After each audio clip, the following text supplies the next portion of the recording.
Hello friends, आज मैं आपके साथ इकोनॉमिक्स का एक और टॉपिक लेके आया हूँ। टॉपिक का नाम है शॉर्टकमिंग्स इन एजुकेशन। ये जो एजुकेशन सेक्टर है या एजुकेशन सिस्टम है, इसमें क्या शॉर्टकमिंग्स हैं हमारे कंट्री में। डिस्कस करने से पहले बता दूं कि इस चैप्टर के सारे लिंक्स आपको डिस्क्रिप्शन में मिल जाएंगे। Notwithstanding the progress made, there are several shortcomings in the education sector. Education sector में वैसे तो हमने काफ़ी कामयाबी हासिल कर ली है, बट स्टिल इसमें काफ़ी खामियां हैं। The main shortcomings are as under. कौन कौन सी है? Number one, inadequate facilities. Despite large expansion, despite large expansion, education facilities are still short of the need of the country.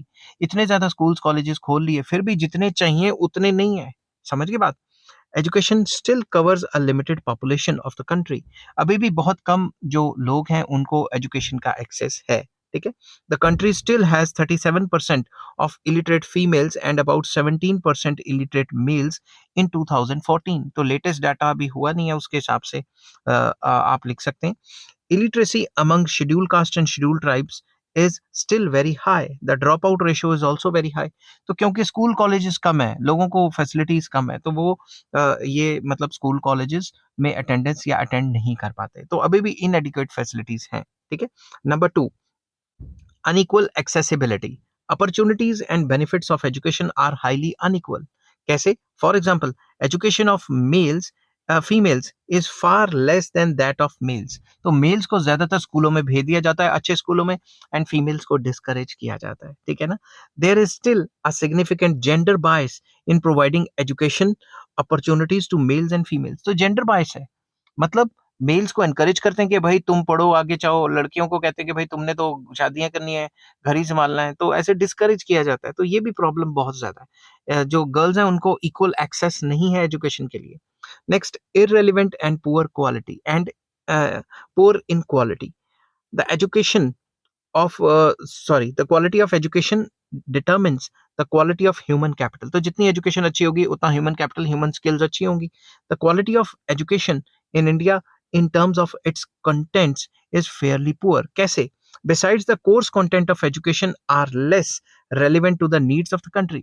जो कोर्स कंटेंट है, जो आप स्कूलों में पढ़ रहे हो, वो आपके नौकरियों के हिसाब से इतना रेलिवेंट नहीं है, इररिलेवेंट सी चीज है। ठीक है। स्कूल में कुछ और पढ़ा रहे हैं, और जो नौकरियों करने के लिए आपको चीजें चाहिए वो कुछ और है। तो जब आप प्रैक्टिकल लाइफ में जाते हो जॉब करने के लिए, आपको लगता है थ्योरेटिकली हमें कुछ और पढ़ाते रहे और प्रैक्टिकल कुछ और है। Vocationalisation of education is still a far cry.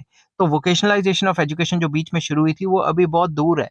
स्कूलों में वोकेशनल एजुकेशन शुरू तो कर दी सरकार ने, मगर अभी इतने बड़े लेवल पे नहीं इसको कर पाया कि हर कोई वोकेशनल एजुकेशन ले सके। A lot more effort is needed to improve the quality of education at the school and the university level. तो स्कूल या यूनिवर्सिटी लेवल पे अगर हमें अच्छे तरीके से जो एजुकेशन का स्टैंडर्ड बढ़ाना है तो काफ़ी एफर्ट चाहिए। अब मैं ये नहीं कह रहा सारे टीचर नहीं पढ़ाते, मगर मैंने देखा और बच्चे भी देखते हैं कि बच्चों को प्राइवेट ट्यूशन्स की ज़रूरत ही तब पड़ती है जब स्कूल में ज़्यादातर अच्छी पढ़ाई नहीं करवाई जाती। तो एक बार नौकरी लग जाती है तो प्राइवेट स्कूलों में क्या पक्की नौकरी होती नहीं, तो टीचरों को जो है एकदम पे सर पे तलवार लटका के रखते हैं कि अगर तुम्हारी कंप्लेंट आई बाहर कर देंगे। मगर जो गवर्नमेंट स्कूल्स हैं, government schools, colleges and universities हैं, उसमें बहुत कम टीचर्स हैं जो अच्छे से पढ़ाते हैं, क्योंकि एक बार सरकारी पक्की नौकरी लगी, वो कहते हैं बच्चे पास हों फेल हों हमें क्या फ़र्क पड़ता है। मैं ज़्यादातर नहीं कह रहा कि सारे टीचर ऐसे हैं, मगर मैंने देखा है कि गवर्नमेंट जॉब्स में जो टीचर्स चले जाते हैं, उनमें में से काफ़ी हद तक ऐसा रहता है कि वो अच्छे तरीके से बच्चों को नहीं पढ़ाते। ठीक है? उसके बाद imbalances. The education system also suffers from various imbalances. कैसे? For instance, a greater proportion of resources is allocated to elementary education and higher secondary education meant for common people. ज्यादा जोर लगा दिया जाता है जो एलिमेंट्री एजुकेशन अप टू 8 तक या हायर सेकेंडरी एजुकेशन पे। ठीक है। तो दूसरी तरफ देखा जाए तो universities and other higher education have low priority in the allocation of funds, which is a matter of concern. तो स्कूलों पे, स्कूल खोलने पे ज्यादा जोर लगा दिया जाता है, स्कूलों पे काफी जोर लगा दिया जाता है, और बाकी जो क्या कहते हैं कॉलेजेस और यूनिवर्सिटीज हैं उनको इतने फंड्स एलोकेट नहीं किए जाते। स्कूल्स तो आपको हर जगह मिल जाएंगे, मगर कॉलेजेस और यूनिवर्सिटीज कहीं कहीं ही मिलेंगी। ठीक है। वैसे तो आजकल प्राइवेट यूनिवर्सिटीज और प्राइवेट कॉलेजेस हर जगह मिल जाते हैं, मगर फिर भी ऐसा देखा गया कि ज्यादा पैसे स्कूल्स में सरकार लगाने को तैयार है और कॉलेज और यूनिवर्सिटी पे इतने पैसे नहीं लगाने को तैयार, ठीक है। There are inequalities in enrolment in the higher education across various social groups, rural and urban areas and different genders.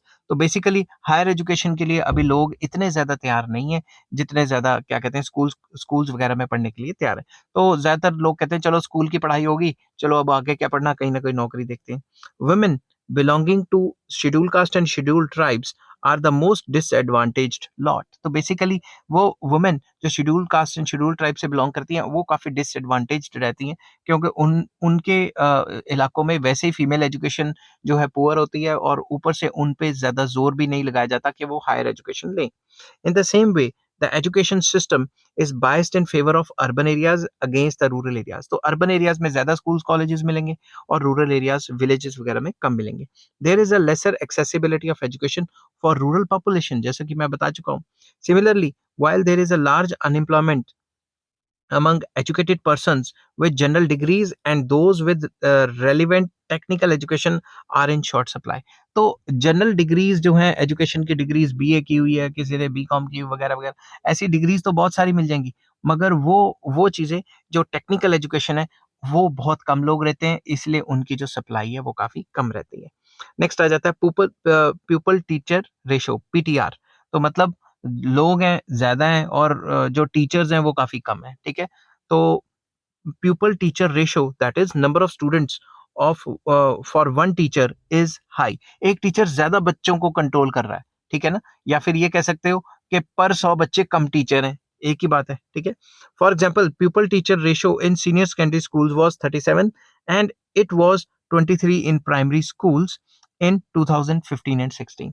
तो ये रेशो चल रही है, मगर अगर किसी फॉरेन कंट्री में देखेंगे तो आपको ये काफी जो है एक टीचर कम स्टूडेंट्स को कंट्रोल करते मिल जाएंगे, ठीक है, क्योंकि एक टीचर जितने ज्यादा बच्चों को कंट्रोल करेगा उतना वो ध्यान नहीं दे पाएगा हर एक इंडिविजुअल स्टूडेंट पे।